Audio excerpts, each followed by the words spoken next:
Hi, welcome to the world of Enigma.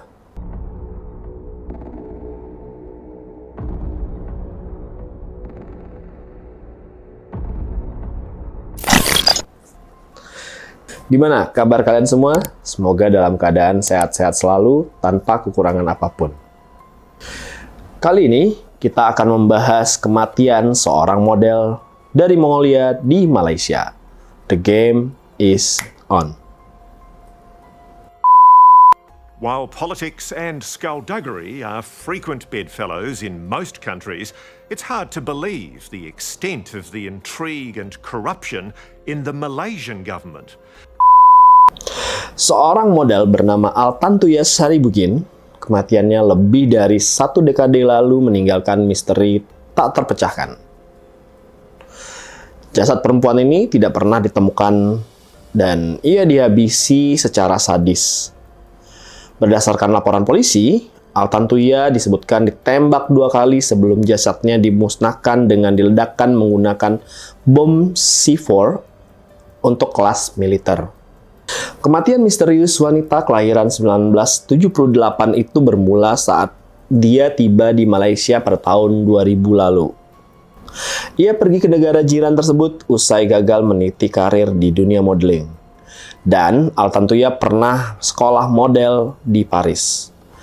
Walaupun karir modelingnya gagal, Altantuya memiliki kemampuan fasih berbahasa Inggris, Rusia, Cina, dan Prancis. Kepiawaian berbahasa inilah yang membuat dia memutuskan untuk jadi seorang penerjemah. Pekerjaan ini pula yang membawa Altantuya menginjakkan kakinya di Malaysia. Dan setibanya di Malaysia, ia bertemu dengan Abdul Razak Baginda, ahli keamanan dari lembaga think tank Malaysian Strategic Research Center yang ketika itu menjadi penasihat Najib Razak. Bahkan, menurut beberapa sumber, Altantuya dikenalkan kepada Razak Baginda oleh Najib sendiri. Perkenalan tersebut membuat Altantuya bekerja menjadi penerjemah Abdul Razak Baginda dalam negosiasi pembelian kapal selam Scorpion dari Prancis oleh Malaysia sebesar 1,1 miliar US dollar. Media Prancis Liberation ketika itu memberitakan Altantuya mengetahui adanya pemberian komisi dari produsen kapal selam Prancis bernama DCNS sebesar 114 juta euro kepada perusahaan cangkang yang terkait dengan Abdul Razak Baginda. Media tersebut menyebutkan Altantuya meminta uang tutup mulut sebesar 500.000 US dollar kepada Abdul Razak Baginda. Bila tidak dikabulkan, maka ia akan mengancam fatal akibatnya.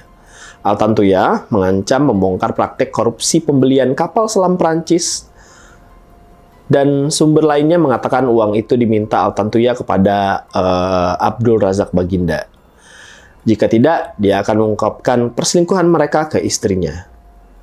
Setelah peristiwa itu, pada 19 Oktober pada tahun 2006, Altantuya dikabarkan hilang. Polisi Malaysia langsung mencari di mana keberadaan wanita itu. Hasilnya, polisi menemukan serpihan tulang di hutan dekat Subang Dam, Puncak Alam, Shah Alam. Pemeriksaan DNA menyebutkan itu adalah tulang Altantuya. Altantuya ditembak sebelum diledakkan dengan C4. C4 ini adalah peledak dari militer dan berbentuk bahan plastik. Jadi kegunaannya biasanya banyak digunakan untuk meledakkan jembatan, tapi dengan daya ledak yang tinggi. Lalu bisa meledakkan untuk terowongan atau bikin membelah, ya sejenis semacam dynamite kali ya. Nah, penemuan itu membuat polisi bergerak cepat. 2 orang tersangka udah ditangkap. Mereka adalah polisi yang jadi pengawal dan ajudan Najib Razak, yaitu bernama Azila Hadri dan Sirul Azhar Umar. Dalam penyelidikan muncul nama Abdul Razak Baginda dan Najib Razak dan istrinya Rosmah Mansur. Karena Najib saat itu menjabat jadi Perdana Menteri, ia dan istrinya dinyatakan tak terlibat. Nah, pada 2008, giliran Abdul Razak yang dinyatakan bebas. Sementara Azila dan Sirul divonis hukuman mati dalam kasus ini. Setelah divonis, Sirul kabur ke Australia. Dari sana, Sirul mengatakan dia hanya kambing hitam dalam pembunuhan ini. Dan dalam pembunuhan ini diperintahkan oleh seorang yang tinggi jabatannya. Dia juga sempat menyebut keterlibatan Perdana Menteri atau PM merujuk pada Najib ketika dia memimpin pada saat itu. Namun, pernyataan itu dianulirnya diduga akibat desakan beberapa pihak. Itu satu-satunya kejahatan saya menurutnya. Saya tidak punya catatan kriminal lain sebelumnya. Karena itu, saya ingin membantu pemerintah baru apa yang sebenarnya terjadi jika pemerintah memberikan saya pengampunan penuh, kata Sirul. Dan usai Najib lengser dari jabatan Perdana Menteri, pada 2018 lalu, Mahathir Mohamad berjanji membongkar siapa pelaku utama pembunuhan sang model. Seruan dibukanya lagi penyelidikan kasus itu juga disampaikan oleh Presiden Mongolia Batulga Khaltma dalam ucapannya selamat kepada Mahathir dan memenangi pemilu pada saat itu.